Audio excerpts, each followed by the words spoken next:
ak Pastef Vélingara donc di ñaanal suñuy kilifa le tandem Ousmane Diomaye comme ça liggéey bu ñu démarré ñu am ci succès waaw. merci am na solo mbokk yi gis ngeen ñoo lañ fas yéene ànd ak tey waxtaan bi ñu foog ni nii jàpp nañu yey nañu ngir dindi ñu ci li nga xam te ni moom lañ fi toogee mais ku wax édition spéciale et tamit ci li nga xam te ni nii mooy bés bi nu mu màggee noonu tamit la édition spéciale tamit Presse Afrique dafee ci liggéey bu am solo màggalee ko noonu ba tax na dina am ay reportage yoo xamante ni nii dinañ leen ko dégteel incha allah ci biir suñu waxtaan bu soree parce que am na ci ay réaction maanaam ay sénégalais yoo xamante ni itamit tekk nañ leen suñu ay micro ngir ñu wax naka lañu gisee acte yi nga xamante ni président de la République Diomaye Faye def na ko fi itamit ñi nga xamante ni moom mooy Ousmane Sonko ak tandem comme ni ñu koy waxee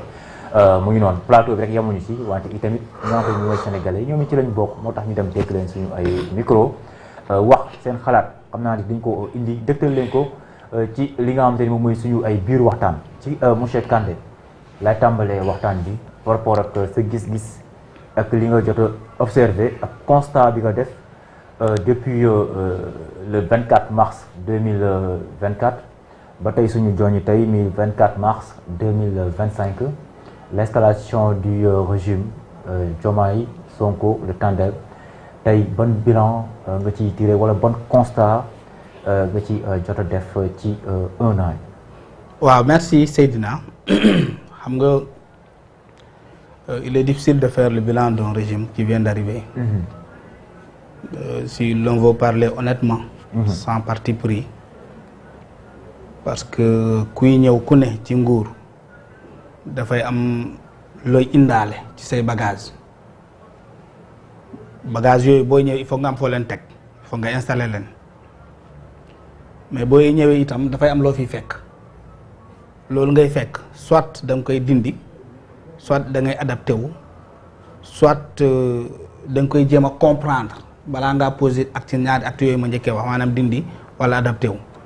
maanaam da ngay jéem a comprendre imprégné wu c'est quoi la gestion de l'État. alors lecture bu ñuy def ci ñi ñëw ñun dañoo am peut-être malchance wala mu doon une situation exceptionnelle su ma utiliser le terme malchance. que ñi ñëw au pouvoir ils n'ont jamais connu l'exercice du pouvoir. Ils ne connaissent pas l'État, ils ne l'ont pas pratiqué. Tous les deux, mooy président Bassirou Diomaye Faye comme Ousmane Sonko. amul kenn ku ci nekk DG amul kenn ku ci mus a nekk premier ministre amul kenn ku ci mus a diriger benn programme étatique amul kenn ci ñoom koo xam ne mus nga gérer fonds. Donc c'est presque des gens inexpérimentés par rapport à la gestion de l'État qui sont arrivés au pouvoir. Alors ñooñu mel noonu bu ñëwee au pouvoir. état dañ koy jàng wala. non état dañ koy pratiquer. c'est différent xam nga jàng mooy da ngay am professeur bi toog di la wax ne terme bi nii la tudd. nii lañ koy définir théorème bi nii lañ koy appliquer mais da nga koy pratiquer état dañ koy pratiquer. Donc c'est dans la pratique de l'État que tu comprends les rouages de l'État. Donc il n'y a pas une école comme l'avait dit le premier ministre effectivement où on apprend quelqu'un l'État maanaam da ngay am sens nekk nit d'abord nekk citoyen ci benn réew am sens di def politique peut-être wala di am sens di fréquenter l'État parce que c'est l'État qui a fait appel à toi maanaam nga nekk benn personne boo xam ne quand même da nga am benn spécialisation ci benn domaine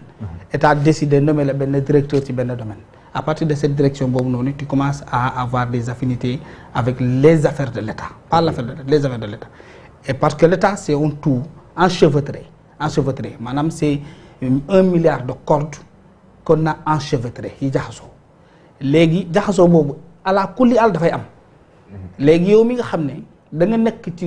nga sori État enchevêtrement boobu noonu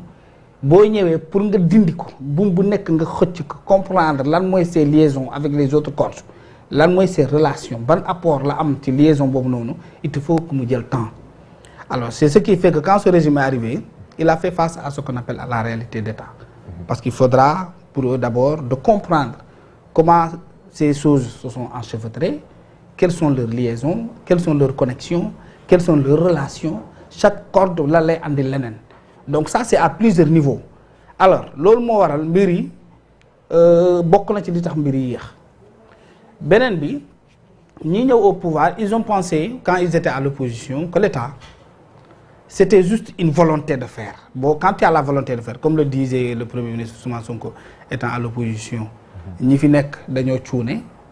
ñi fi nekk dañoo soxor ñi fi nekk amuñu xam-xam ñi fi nekkoon mooy nguuru Macky Sall bëgguñu réew mi ñi fi nekkoon dañuy luubal alal di réew mi looloo tax liggéeyuñu dara donc ce pays là moom moo ko doon wax y a aucune raison qu'il ne se développe pas y a aucune raison que les Sénégalais duñ ci gis seen bopp parce que tout simplement la souffrance que vivent les Sénégalais elle est liée à l'incompétence de ceux qui étaient là alors donc on se rappelle quand il était à Koungheul ndeysaan taxaw ci benn oto société rek la soloon xaw ma la moo taxoon mu sol société dong taxaw ci oto bi yor un pantalon bleu une chemise bleu clair chaussette non casquette bleu foncé un peu taxaw ne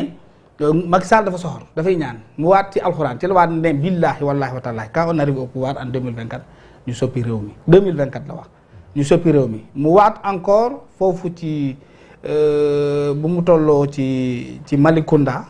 mu ne Malicounda aussi campagne ne bu ñëwee en 2024 soxlawuñu waxuma la sax ñaari weer wala fa la lakk donc benn weer sax ñun bu ñu ko defee ci pouvoir bi wàccee prix yi alors on a vu ce que cela a donné. Non mais pas après un mois ni après 2 mois c'est vers le 4e mois 5e mois il a fallu aussi que tout le monde leur mette la pression se mettre à les rappeler mais attendez quand est-ce que vous allez entrer en tout cas dans la pratique des promesses que vous avez prises c'est vers le 5e mois d'ailleurs de leur arrivée qu'on a vu un semblant de baisse des prix ainsi de suite qui n'a pas impacté ñun ñëpp ay Sénégalais lañu quand on est honnête on sait que quand même la vie est aujourd'hui devenue beaucoup plus chère par rapport même si on a annoncé cette baisse des prix là alors parce que quand même à la boutique s'il y a pas que du pain il y a pas que l'huile il y a pas autre chose il y a tout c'est un tout que les gens achètent boo xam ne état di ko prendre en compte parfois ci lu ñuy jënd donc on n'a pas senti man c'est pas senti en tout cas les apports la politique de cet état là parce que tout simplement quand dans un état on a promis de changer on a promis de tout faire pour que sénégalais gis seen bopp kooku man ak yow jaaykat bi ci mbedd mi borom saret bi ci koñ bi parce que ci Sénégal lañ bokk ki nga xam ne dafay fay location kii di recevoir salaire ainsi de suite ñoom ñoo war nañ ca mën a gis seen bopp parce que tout simplement l'État c'est pas quelque chose que l'on porte mais c'est quelque chose que l'on mange donc je pourrais peut-être au cours de cette émission là développer qu'est-ce que ce théorème veut dire. D'accord loolu mooy sa constat par rapport ak ci première ligne bi. ma bàyyi la nga def sa premier constat monsieur voilà le secrétaire général par rapport ak li nga xamante ni nii moom mooy une année de président Diomaye Faye yow yaa ngi ci li nga xamante ni moom mooy ci JPS nekk ci